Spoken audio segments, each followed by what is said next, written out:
இன்றைய உலகில் நாம் எதை நோக்கி ஓடிக்கொண்டிருக்கிறோம்? ஒரு நல்ல வேலை, கை நிறைய சம்பளம், ஒரு கார், வெளிநாட்டு பயணம், இவை கிடைத்தால் இன்பமாக இருக்கலாம் என்று நினைக்கிறோம். சமூக ஊடகங்களில் மற்றவர்களின் மகிழ்ச்சியான பாடல்களை பார்த்துவிட்டு அதுதான் வாழ்க்கை என்று நம்புகிறோம். ஆனால் இத்தனை வசதிகள் இருந்தும் ஏன் மன அழுத்தம் குறையவில்லை? நவீன நியூரோ சயின்ஸ் என்ன சொல்கிறது என்றால், ஒரு இன்பத்தை நாம் அனுபவிக்கும் போது மூளையில் டோபமைன் சுரக்கிறது. அது தற்காலிகமானது. அந்த இன்பம் முடிந்ததும் மூளை மீண்டும் அதையே தேடுகிறது. இது ஒரு முடிவில்லாத சக்கரம். சுவாமி விவேகானந்தர் அன்றே சொன்னார், இன்பமும் போகமும் ஒரு முடிவுக்கு வந்தே தீரும். இன்பத்தையே இலக்காக கொள்வது ஒரு மாயை. கர்மயோகம் நமக்கு ஒரு மாற்றுப்பாதையை காட்டுகிறது. மனித சமுதாயத்தின் உண்மையான குறிக்கோள் இன்பம் அல்ல, அது அறிவு. அறிவு என்பது எங்கோ வெளியிலிருந்து வருவதல்ல, அது நமக்குள்ளேயே இருக்கிறது. நியூட்டன் ஆப்பிள் விழுந்ததை பார்த்தார். அவருக்கு முன்னால் கோடிக்கணக்கான ஆப்பிள்கள் விழுந்திருக்கின்றன. ஆனால் அந்த ஒரு நிகழ்வு அவரது மனதிற்குள் இருந்த ஈர்ப்பு விசை பற்றிய அறிவை தட்டி எழுப்பியது. அதுபோல நாம் சந்திக்கும் ஒவ்வொரு அனுபவமும், அது இன்பமோ அல்லது துன்பமோ, நம் ஆன்மாவின் மேல் மூடியிருக்கும் திரையை விலக்கி அறிவை வெளிப்படுத்துகிறது. இன்றைய தலைமுறையினர் தோல்விகளைக் கண்டு ஏன் துவண்டு போகிறார்கள்? ஏனெனில் நீங்கள் இன்பத்தை மட்டுமே எதிர்பார்க்கிறீர்கள். ஆனால் கர்மயோகியின் பார்வையில் ஒரு தோல்வி என்பது ஒரு துன்பம் அல்ல, அது ஒரு அனுபவம். அந்த அனுபவம் உனக்கு ஒரு பாடத்தை கற்பிக்கிறது. இன்பமும் துன்பமும் ஒரு சிற்பியின் கையில் இருக்கும் உளி போன்றது. அவை உன்னை செதுக்கி உனது உண்மையான குணத்தை வெளியே கொண்டு வருகின்றன. ஒருவன் இன்பத்தின் வழியாக எவ்வளவு கற்கிறானோ அதைவிட அதிகமாக துன்பத்தின் வழியாக கற்கிறான். எனவே நான் மகிழ்ச்சியாக இருக்க வேண்டும் என்பதை விட நான் எதையும் கற்றுக்கொள்ள தயாராக இருக்க வேண்டும் என்று சொல்லுங்கள். எப்போதெல்லாம் நீங்கள் இன்பத்தை துரத்துவதை விட்டுவிட்டு அறிவை தேட ஆரம்பிக்கிறீர்களோ அப்போதுதான் நீங்கள் உண்மையிலேயே சுதந்திரமான மனிதர்களாக மாறுகிறீர்கள். இன்று நாம் எதை கவனித்து கொண்டிருக்கிறோம்? ஒரு நாளைக்கு சராசரியாக 500 முறை நம்முடைய ஸ்மார்ட் ஃபோன் திரையை திறந்து பார்க்கிறோம். ஒவ்வொரு நொடியும் ஒரு புதிய நோட்டிஃபிகேஷன், ஒரு புதிய வீடியோ என தகவல் நம்மீது மழையாக பொழிந்து கொண்டிருக்கின்றன. இந்த தகவல் பெருக்கத்தை நாம் அறிவு என்று தவறாக புரிந்து கொள்கிறோம். ஆனால் கர்மயோகத்தின் பார்வையில் அறிவு என்பது திரட்டப்படும் தகவல்கள் அல்ல, அது கூர்மைப்படுத்தப்படும் கவனம். நியூட்டன் ஆப்பிள் விழுந்ததை பார்த்தார் என்று நாம் சொல்கிறோம். உண்மையில் அவருக்கு முன்னால் பல கோடிக்கணக்கான மக்கள் ஆப்பிள் விழுவதை பார்த்திருக்கிறார்கள். ஆனால் அவர்களுக்கும் நியூட்டனுக்கும் இருந்த வித்தியாசம் என்ன? அதுதான் மன ஒருமைப்பாடு. நியூட்டன் அந்த ஒரு புள்ளியில் தன் மனதை நிலைநிறுத்தினார். ஒரு பூதக்கண்ணாடி சூரிய கதிர்களை ஒரு புள்ளியில் குவிக்கும்போது எப்படி தீப்பற்றுகிறதோ அதுபோல நியூட்டனின் குவிக்கப்பட்ட கவனம் இயற்கையின் இரகசியத்தை துளைத்து சென்றது. இன்றைய டிஜிட்டல் உலகில் உங்கள் கவனத்தை சிதறடிக்க ஒரு மாபெரும் சந்தையே இயங்கிக் கொண்டிருக்கிறது. உங்கள் கவனம் எங்கே செல்கிறதோ அங்கேதான் உங்கள் ஆற்றலும் செல்கிறது.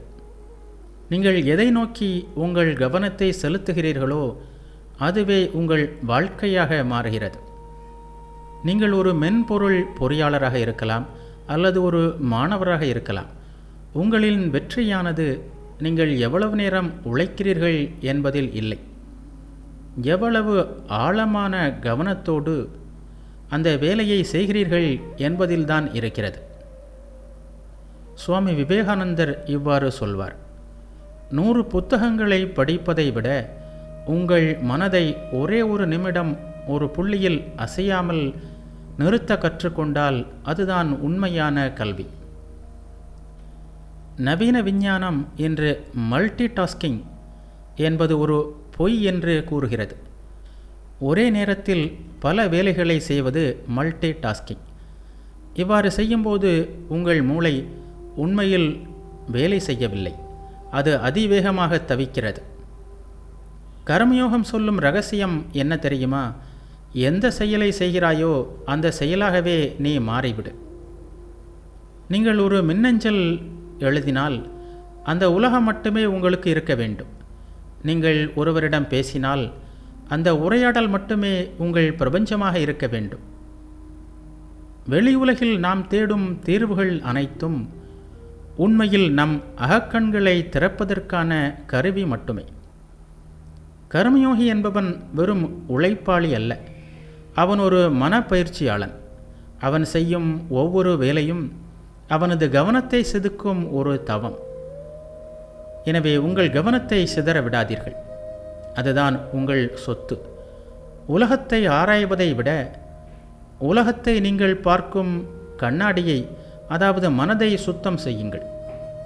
கவனம் கூர்மையாகும்போது பூட்டப்பட்ட எல்லா கதவுகளும் தானாக திறக்கும். ஏனெனில் சாவியும் பூட்டும் உங்களுக்குள்ளேயே தான் இருக்கின்றன. இன்று நாம் சுயசரிதை என்று எதை நினைக்கிறோம்? ஃபேஸ்புக்கில் நாம் பதிவிடும் புகைப்படங்களா, அல்லது வேறு இணையதளங்களில் வைத்திருக்கும் பக்கங்களா? இவை வெறும் நிழல்கள் மட்டுமே. ஒரு மனிதனின் உண்மையான சுயசரிதை என்பது அவனது குணம். இந்த குணத்தை எப்படி உருவாக்குவது? சுவாமிஜி கர்மயோகத்தில் ஒரு ஆழமான உண்மையை சொல்கிறார். ஒரு மனிதனின் குணம் என்பது அவனது மனப்பதிவுகளின் மொத்த தொகுப்புதான். நாம் செய்யும் ஒவ்வொரு சிறிய செயலும் நம் மனதில் ஒரு தழும்பை அல்லது ஒரு பதிவை ஏற்படுத்துகிறது. இதை இன்றைய மென்பொருள் மொழியில் சொன்னால், உங்கள் மனம் ஒரு ஹார்டு டிஸ்க் போன்றது. நீங்கள் செய்யும் ஒவ்வொரு செயலும், சிந்திக்கும் ஒவ்வொரு எண்ணமும் அங்கே ஒரு டேட்டாவாக பதிவாகிறது. நீங்கள் மீண்டும் மீண்டும் ஒரே மாதிரியான செயல்களை செய்யும்போது அந்த தரவுகள் வலுவடைந்து ஒரு அல்காரிதமாக மாறுகிறது. அந்த அல்காரிதம் தான் உங்கள் வாழ்க்கையை தீர்மானிக்கிறது. இன்றைய இளைஞர்கள், எனக்கு கோபம் தானாக வருகிறது, என்னால் சோம்பேறித்தனத்தை கட்டுப்படுத்த முடியவில்லை என்று புலம்புகிறார்கள். உண்மையில் இவை எதனாலோ வந்தவை அல்ல, நீங்களே உளி கொண்டு செதுக்கிய பதிவுகள் இவை. ஒரு சிற்பி எப்படி ஒரு கல்லை செதுக்கி சிலையாக்குகிறானோ, அதுபோல இன்ப துன்பங்கள் என்னும் உளிகளை கொண்டு உங்களை நீங்களே செதுக்கிக் கொள்கிறீர்கள். நீ இப்போது அனுபவித்து கொண்டிருக்கும் நன்மைகளுக்கும் உன்னை சுற்றி இருக்கும் துன்பங்களுக்கும் நீயேதான் காரணம். ஏனெனில் உனது கடந்த கால செயல்களே உனது இன்றைய நிலையை உருவாக்கியுள்ளன. இது ஒரு தண்டனை அல்ல, இது ஒரு நம்பிக்கை. உனது இன்றைய நிலைக்கு நீயே காரணம் என்றால் உனது எதிர்காலத்தை உருவாக்கும் சக்தியும் உன்னிடமே தான் இருக்கிறது என்று அர்த்தம். நவீன உளவியல் ஒரு கருத்தை கூறுகிறது. நம்முடைய பழக்க வழக்கங்களை மாற்றும்போது மூளையில் உள்ள நியூட்ரான்களின் இயல்புகளே மாறுகின்றன என்றது கூறுகிறது. இதையே தான் கர்மயோகம், அபியாசம் அல்லது பயிற்சி என்கிறது. ஒரு தீய பழக்கத்தை மாற்ற வேண்டுமானால் அதை எதிர்த்து போராடுவதை விட மேலான பதிவுகளை உருவாக்க தொடங்குங்கள். இன்று நீங்கள் செய்யும் ஒரு சிறிய உதவி, நீங்கள் காட்டும் ஒரு துளி பொறுமை, இவை அனைத்தும் உங்கள் மனதின் இரகசிய கணக்கில் சேமிக்கப்படுகின்றன. அவை ஒரு நாள் திரண்டு ஒரு மாபெரும் சக்தியாக மாறி உங்களை ஒரு வீரனாகவோ அல்லது ஒரு ஞானியாகவோ உலகிற்கு அடையாளம் காட்டும். எனவே உங்களை செதுக்கும் சிற்பி நீங்கள்தான். ஒவ்வொரு நொடியும் கவனமாக இருங்கள். நீங்கள் விதைக்கும் எண்ணமே செயலாகிறது, செயலே பழக்கமாகிறது. பழக்கமே உங்கள் குணாதிசயமாகிறது. உன்னதமான எண்ணங்களை விதைப்போம், உன்னதமான எதிர்காலத்தை செதுக்குவோம். இன்று நாம் ஒரு ஆட்டோமேஷன் யுகத்தில் வாழ்ந்து கொண்டிருக்கிறோம். நம்மை சுற்றி செயற்கை நுண்ணறிவு, ரோபோக்கள், அதிவேக எந்திரங்கள் என பல தொழில்நுட்பங்கள் வளர்ந்து விட்டன. எல்லாவற்றையும் எந்திரங்களே செய்துவிடும் என்றால் மனிதனுக்கு என்ன வேலை? மனிதனின் மன உறுதிக்கு என்ன மதிப்பு என்ற கேள்வி இன்று பல இளைஞர்களிடம் எழுகிறது. ஆனால் கர்மயோகம் சொல்லும் அடிப்படை உண்மையை நாம் இங்கே கவனிக்க வேண்டும். எந்திரம் எவ்வளவு பெரியதாக இருந்தாலும் அதை இயக்கும் விசை மனிதனின் சங்கல்பம்தான். கர்மயோகத்தில் ஒரு முக்கியமான கருத்தை விவேகானந்தர் சொல்கிறார். ஒரு மனிதனின் ஆற்றல் அவனது தசை நார்களில் இல்லை, அவனது மன உறுதியில் இருக்கிறது. இன்று நாம் பயன்படுத்தும் ஒரு சூப்பர் கம்ப்யூட்டர் கூட ஒரு மனிதனின் சங்கல்பம் கொடுத்த கட்டளை இல்லாமல் இயங்க முடியாது. ஆனால் இன்றைய சூழலில் நாம் என்ன செய்கிறோம்? நம்முடைய மன உறுதியை எந்திரங்களிடம் அடக வைத்து விட்டோம். ஒரு சிறிய கணக்கை கூட போட தெரியாமல் கால்குலேட்டரை தேடுகிறோம். வழியை நினைவில் வைத்து கொள்ள முடியாமல் GPS கருவியை நாடுகிறோம். இதனால் என்ன நிகழ்கிறது தெரியுமா? நம்முடைய சங்கல்ப சக்தி மழுங்கி போகிறது. கர்மயோகம் என்பது வெறும் உடல் உழைப்பல்ல, அது நம்முடைய சங்கல்பத்தை ஒரு மாபெரும் சக்தியாக மாற்றும் கலை. எந்திரங்கள் உங்கள் வாழ்க்கையை எளிதாக்கலாம், ஆனால் அவை உங்கள் குணத்தை உருவாக்கிவிட முடியாது. ஒரு இரும்பு துண்டு காந்தமாக மாறுவது போல உங்கள் மனத்துகள்களை ஒருமுகப்படுத்தி ஒரு திசையில் செலுத்தினால் நீங்கள் எதையும் சாதிக்க முடியும். இன்றைய நவீன விஞ்ஞானம் மனம் மற்றும் பொருள், மைண்ட் அண்ட் மேட்டர் ஆகியவற்றுக்கு இடையேயான தொடர்பை தீவிரமாக ஆராய்ந்து வருகிறது. ஒரு மனிதன் ஒரு செயலை செய்ய வேண்டும் என்று உறுதியாக தீர்மானிக்கும் போது அவனது நரம்பு மண்டலத்தில் ஏற்படும் அதிர்வுகள் அந்த வேலையை முடிப்பதற்கான வழிகளை தானாகவே உருவாக்குகின்றன. இதுதான் சங்கல்பத்தின் வலிமை. உதாரணமாக, வரலாற்றில் மகாபுருஷர்கள் என்று போற்றப்படுபவர்கள் யார்? அவர்கள் மற்றவர்களை விட அதிக வசதி கொண்டவர்கள் அல்ல, மாறாக இரும்பை போன்ற உறுதிமிக்க சங்கல்பம் கொண்டவர்கள். புத்தர் ஒரு மரத்தடியில் அமர்ந்தபோது, இந்த உடல் அழுகினாலும் சரி, மெய்யறிவு கிடைக்காமல் நான் எழமாட்டேன் என்று ஒரு சங்கல்பம் எடுத்தார். அந்த ஒரு மன உறுதிதான் ஒரு மாபெரும் மதத்தையே உருவாக்கியது. சாதாரண மனிதர்களிடம் இந்த சங்கல்பம் இல்லை. நீங்களும் உங்கள் வாழ்க்கையில் இதை செயல்படுத்தி பாருங்கள். நீங்கள் ஒரு மென்பொருள் உருவாக்குபவராக இருக்கலாம், அல்லது ஒரு கலைஞனாக இருக்கலாம். நீங்கள் செய்யும் வேலையை ஒரு எந்திரம் போல செய்யாதீர்கள். அந்த வேலையில் உங்கள் ஆன்மாவை, உங்கள் சங்கல்பத்தை செலுத்துங்கள். நான் இதை முடித்தே தீருவேன், இதன் மூலம் உலகுக்கு சிறந்ததை வழங்குவேன் என்ற உறுதியோடு செயல்படும் போது அந்த செயல் ஒரு யோகமாக மாறுகிறது. எந்திரங்கள் மனிதனுக்கு அடிமையாக இருக்க வேண்டுமே தவிர மனிதன் எந்திரங்களுக்கு அடிமையாகிவிடக்கூடாது. ஒரு கர்மயோகி எந்திரங்களை விட வேகமாக உழைப்பான், ஆனால் அவன் மனம் ஒரு கணம் கூட அமைதியை இழக்காது. ஏனெனில் அவன் தனது சங்கல்பத்தை கட்டுப்படுத்த கற்றுக்கொண்டான். உங்கள் மன உறுதியை வளர்த்து கொள்ளுங்கள். தொழில்நுட்பங்கள் மாறலாம், கருவிகள் மாறலாம், ஆனால் சங்கல்பம் என்னும் அந்த உள்மன விசைதான் என்றென்றும் நிலையானது. உங்களுக்குள் இருக்கும் அந்த தெய்வீக சக்தியை தட்டி எழுப்புங்கள். அந்த சக்தி உங்கள் கைகளை இயக்கும்போது நீங்கள் செய்யும் ஒவ்வொரு கர்மமும் ஒரு அற்புதமாக மாறும். இன்று தலைமைத்துவம் அல்லது லீடர்ஷிப் என்ற சொல் கார்ப்பரேட் உலகிலும் அரசியலிலும் ஒரு மந்திர சொல்லாக பயன்படுத்தப்படுகிறது.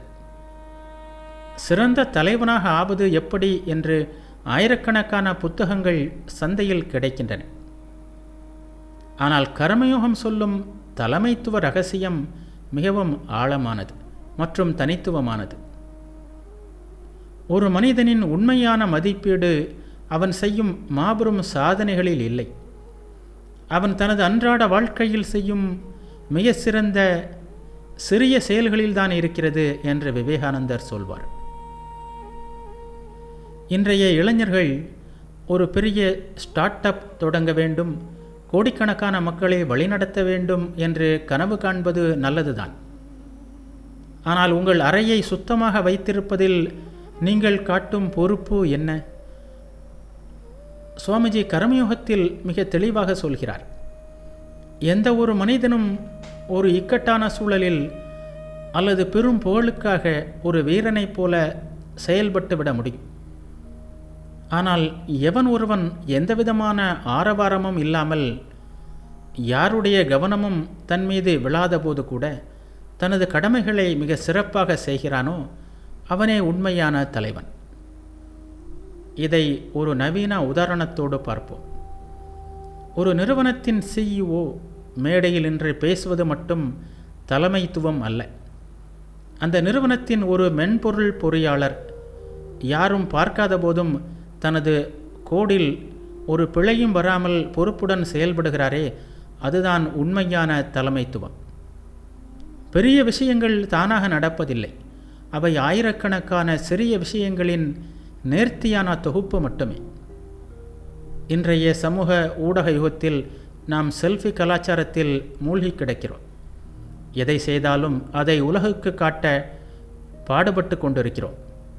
ஆனால் கர்மயோகி என்பவன் பெயருக்கும் புகழுக்கும் அடிமையாகாதவன். ஒரு தலைவனுக்கு தேவைப்படும் மிக முக்கியமான குணம் சுயநலமின்மை. நீங்கள் சுயநலத்தோடு ஒரு காரியத்தை செய்யும்போது உங்கள் அதிகாரம் மற்றவர்கள் மீது திணிக்கப்படுகிறது. ஆனால் நீங்கள் சுயநலமின்றி செயல்படும்போது மக்கள் உங்களை தானாகவே தலைவனாக தேர்ந்தெடுப்பார்கள். சுவாமி விவேகானந்தர் இவ்வாறு கூறுவார், தலைவனாக விரும்புகிறவன் முதலில் சிறந்த தொண்டனாக இருக்க வேண்டும். மக்களுக்கு ஆணையிடுவதை விட மற்றவர்களுக்கு சேவை செய்வதில் முன்னுதாரணமாக இரு. ஒரு எறும்பு எப்படி தடையின்றி தன் உணவை சேகரிக்கிறதோ, ஒரு சூரியன் எப்படி பிரதிபலன் எதிர்பார்க்காமல் ஒளியை தருகிறதோ, அதுபோல உங்கள் கடமைகளை செய்யுங்கள். உங்கள் கையில் இருக்கும் வேலை சிறியதோ பெரியதோ அது முக்கியமல்ல. அந்த வேலையை நீங்கள் எவ்வளவு அர்ப்பணிப்போடு செய்கிறீர்கள் என்பதுதான் முக்கியம். ஒரு துப்புரவு பணியாளர் தனது வேலையை ஒரு தவம் போல செய்வாரானால் அவர் ஒரு மேடை பேச்சாளரை விட சிறந்த தலைவர் ஆகலாம். எனவே தலைமைத்துவம் என்பது மேலிருந்து வருவதில்லை, அது உங்களுக்குள்ளேயே மலர வேண்டும். இன்று நீங்கள் செய்யும் ஒவ்வொரு சிறிய வேலையிலும் உங்கள் முழு ஆன்மாவையும் செலுத்துங்கள். பாராட்டுதலுக்காக காத்திருக்காதீர்கள். உங்கள் செயலே உங்களுக்கு பரிசாக இருக்கட்டும். இந்த மனநிலை உங்களுக்கு வந்துவிட்டால் நீங்கள் தேடி போக வேண்டியதில்லை, தலைமைத்துவம் உங்களை தேடி வரும். இன்றைய சில இளம் தலைவர்களை நினைத்து பாருங்கள். தலைமைத்துவம் அவர்களை தானாக தேடி வருகிறது. இன்று உயிரியல் துறையில் ஒரு பெரிய விவாதம் நடந்து கொண்டிருக்கிறது. நமது எதிர்காலத்தை தீர்மானிப்பது நமது மரபணுக்களா அல்லது நமது சூழ்நிலையா என்பதுதான் அந்த விவாதம். என் தந்தை கோபக்காரர், அதனால் எனக்கும் கோபம் வருகிறது, எங்கள் பரம்பரையே இப்படித்தான் என்று சொல்லி பலர் தங்கள் பலவீனங்களுக்கு ஒரு விஞ்ஞான முலாம் பூசிக்கொள்கிறார்கள். ஆனால் கர்மயோகம் இதற்கு ஒரு புரட்சிகரமான பதிலை தருகிறது. பரம்பரை தன்மை என்பது உங்களுக்கு ஒரு உடலையும் சில ஆரம்பகால பதிவுகளையும் உங்களுக்கு தரலாம். ஆனால் உங்களது கர்மாவோ அல்லது செயலோதான் உங்கள் விதியை தீர்மானிக்கிறது. இதை இன்றைய எபிஜெனட்டிக்ஸ் என்ற புதிய அறிவியல் துறையோடு ஒப்பிடலாம். எபிஜெனட்டிக்ஸ் என்ன சொல்கிறது தெரியுமா? நம்மிடம் சில மரபணுக்கள் இருக்கலாம், ஆனால் அவை எப்போது செயல்பட வேண்டும் என்பதை நாம் வாழும் முறையும் நமது எண்ணங்களுமே தீர்மானிக்கின்றன. அதாவது உங்கள் முன்னோர்கள் கொடுத்த மரபணுக்களை மாற்றி எழுதும் அதிகாரம் உங்கள் கைகளிலேயே இருக்கிறது என்று நவீன விஞ்ஞானம் கூறுகிறது.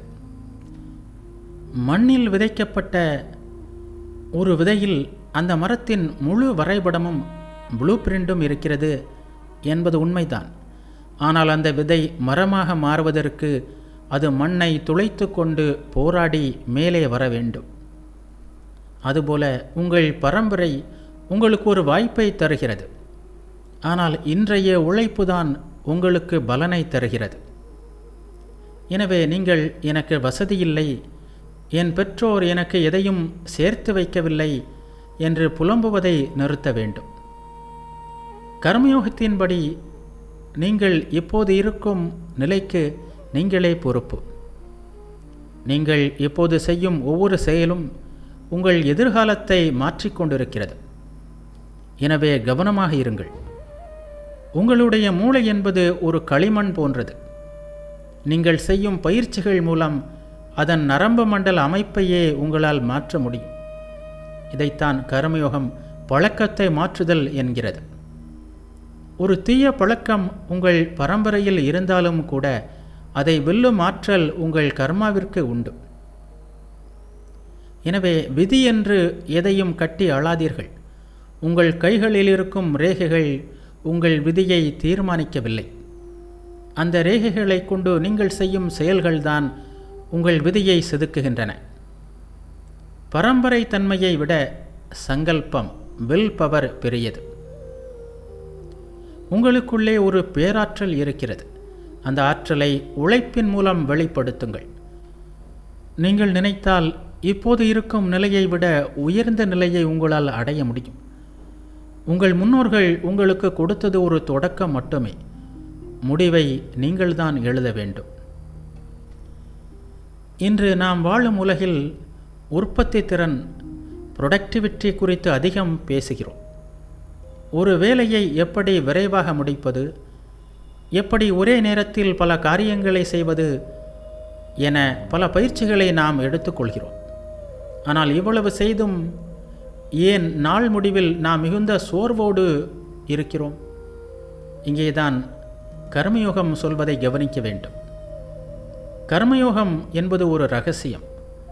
இது எப்படி செயல்பட வேண்டும் என்பதை போதிக்கிறது. உலகத்தில் எல்லோருமே உழைக்கிறார்கள். எறும்பும் உழைக்கிறது, அடிமையும் வேலை செய்கிறான், எஜமானனும் உழைக்கிறான். ஆனால் இதில் யார் ஆற்றலை வீணடிக்காமல் சாதுரியமாக செயல்படுகிறான் என்பதுதான் கேள்வி. நவீன இயற்பியல் ஆற்றல் அழிவின்மை விதியை பற்றி கூறுகிறது. ஆற்றலை உருவாக்கவோ அழிக்கவோ முடியாது. அதை ஒரு நிலையிலிருந்து இன்னொரு நிலைக்கு மாற்றத்தான் முடியும். கர்மயோகி என்பவன் ஒரு சிறந்த ஆற்றல் மேலாளர். அவன் தனது மன ஆற்றலை தேவையற்ற கவலைகளிலும் பயத்திலும் எதிர்பார்ப்புகளிலும் சிதற விடுவதில்லை. இன்றைய இளைஞர்களாகிய நீங்கள் ஒரு வேலையை செய்யும்போது உங்கள் கவனம் அந்த வேலையில் இருப்பதை விட அதன் முடிவு என்னவாகும், மற்றவர்கள் இதை பற்றி என்ன நினைப்பார்கள், பணம் எவ்வளவு கிடைக்கும் என்ற எண்ணங்களில்தான் அதிகம் இருக்கிறது. இது ஒரு குழாயில் ஓடும் தண்ணீரில் நூற்றுக்கணக்கான ஓட்டைகள் இருப்பது போன்றது. தண்ணீர் இலக்கை அடைவதற்கு முன்பே சிதறி போய்விடும். திறமை இல்லாதவன் செயல்படும்போது தனது சக்தியை வீணடிக்கிறான். ஆனால் ஒரு கர்மயோகி அந்த செயலையே ஒரு கலையாக மாற்றுகிறான். சாதுரியமாக செயல்படுவது என்பது வேலையை தவிர்ப்பது அல்ல, மாறாக வேலையில் முழுமையாக மூழ்கி இருப்பது. இன்றைய ஒர்க் லைஃப் பேலன்ஸ் பற்றி பேசும் இளைஞர்களுக்கு கர்மயோகம் தரும் தீர்வு இதுதான். பற்றற்று செயல்படு. பற்று என்பது ஒரு ஒட்டுண்ணி போன்றது. அது உங்கள் ஆற்றலை உறிஞ்சிவிடும். நீங்கள் ஒரு செயலை செய்யும்போது அதன் பலனில் பற்று வைத்தால் அந்த பலன் கிடைக்காத போது நீங்கள் சோர்வடைகிறீர்கள். ஆனால் கர்மயோகிக்கு செயலே ஒரு பலன்தான். அவன் செயலை செய்து கொண்டிருக்கும் போதே அதை ரசிக்கிறான். அதனால் வேலை அவனுக்கு ஒரு பாரமாக தெரிவதில்லை. அந்த வேலையே ஒரு பலனாக மாறிவிடுகிறது. அறிவியல் ரீதியாக பார்த்தால் நாம் பதட்டத்துடன் ஒரு வேலையை செய்யும்போது மூளை கார்டிசோல் என்ற அழுத்த ஹார்மோனை சுரக்கிறது. இது நம்மை விரைவில் சோர்வடைய செய்கிறது. அதுவே நாம் ஒரு வேலையை அமைதியுடனும் எதிர்பார்ப்பு இல்லாமலும் செய்யும்போது மூளை ஒருவிதமான ஃப்ளோ ஸ்டேட் எனப்படும் சீரான நிலைக்கு செல்கிறது. இந்த நிலையில் நீங்கள் மிக குறைந்த ஆற்றலில் மிகப்பெரிய காரியங்களை செய்து முடிக்க முடியும். முட்டாள்கள்தான் இரைச்சல் போட்டுக்கொண்டு உழைப்பார்கள். ஞானி அமைதியாக செயல்படுவான். கடலில் அலைகள்தான் சத்தமிடும், ஆனால் ஆழமான பகுதி அமைதியாகவே இருக்கும். அந்த அமைதிதான் உன்னதமான ஆற்றல். எனவே செயல்திறன் என்பது கடினமாக உழைப்பதில் இல்லை, புத்திசாலித்தனமாக செயல்படுவதில்தான் இருக்கிறது. உங்கள் ஆற்றலை சேமிக்க கற்றுக்கொள்ளுங்கள். செய்யும் வேலையில் உங்கள் முழுமையை கொடுங்கள். வேலையை அனுபவியுங்கள். அதன் முடிவை இயற்கையிடம் விட்டுவிடுங்கள். இந்த செயல் ஒரு விஞ்ஞானம். இது உங்களை ஒருபோதும் சோர்வடைய செய்யாது. மாறாக அது உங்களை ஒரு மகா சக்தியாக மாற்றும்.